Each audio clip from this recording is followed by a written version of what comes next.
இப்போ நம்ம ஊரில் வந்து சாமியாக பார்ப்போம் பொண்ணுங்களை, சரியா? இவளும் சாமியாக தான் பார்ப்போம், இவளையும் சாமியாக தான் பார்ப்போம், புரியுதா?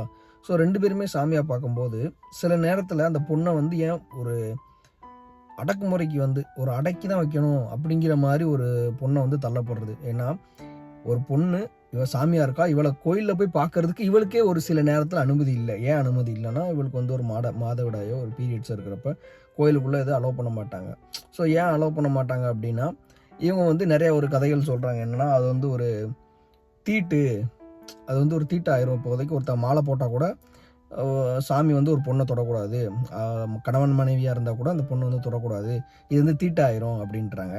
ஸோ ஒரு பொண்ணை வந்து ஒரு பீரியட்ஸ் அப்படிங்கிறதுனால ஒரு பொண்ணுக்கு வந்து தீட்டா வர்றதுனால வீட்டுக்குள்ளேயும் சரி வெளியிலையும் சரி ஒரு ஒடுக்கப்படுற ஒரு சுச்சுவேஷனுக்கு தள்ளப்படுறா.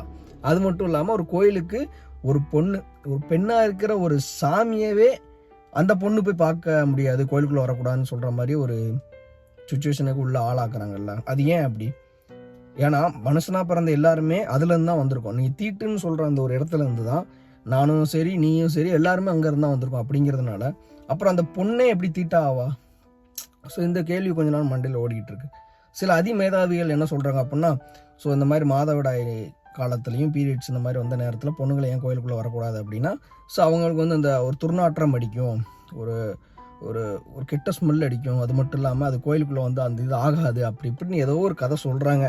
அது என்னன்னு எனக்கே புரியல. அது எப்படிரா ஒரு கோயிலுக்குள்ளே இருக்கிறதே ஒரு பெண் சாமி, அந்த பெண் சாமியை பார்க்கறதுக்கு எல்லாரும் போகிறோம், ஆனால் ஒரு பெண்ணே உள்ளே போகக்கூடாது அப்படிங்கிறபோது இது வந்து ஒரு குழப்பத்துக்கு உள்ளாக்குது.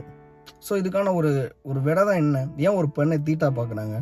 ஸோ உங்களால் முடிஞ்சால் அது என்ன ஆன்சர்னு சொன்னீங்கன்னா நானும் தெரிஞ்சுப்பேன். ஏன்னா இப்போ வந்து சோசியல் மீடியாவில் சொல்கிறது எதுவுமே உண்மையும் இல்லை பொய்யும் இல்லைங்கிற எப்படி நம்புறதுனே தெரியலை. எது உண்மை எது பொய்னே நம்புறதுன்னு தெரிலல்ல. ஸோ அப்படிங்கிறனால தெரிஞ்சவங்க எதை சொன்னாலும் அதை கேட்டுக்கலாம். ஸோ அது நல்லதா கெட்டதாங்கிறது அப்புறம் தான் நம்ம ஆராய்ச்சி பண்ண முடியும். ஸோ ஏன் ஒரு பொண்ணை தீட்டா நினைக்கிறாங்க சில நேரத்தில் அப்படிங்கிறது எனக்கு தெரியல. ஸோ தெரிஞ்சால் சொல்லுங்கள், தெரிஞ்சுக்கலாம்.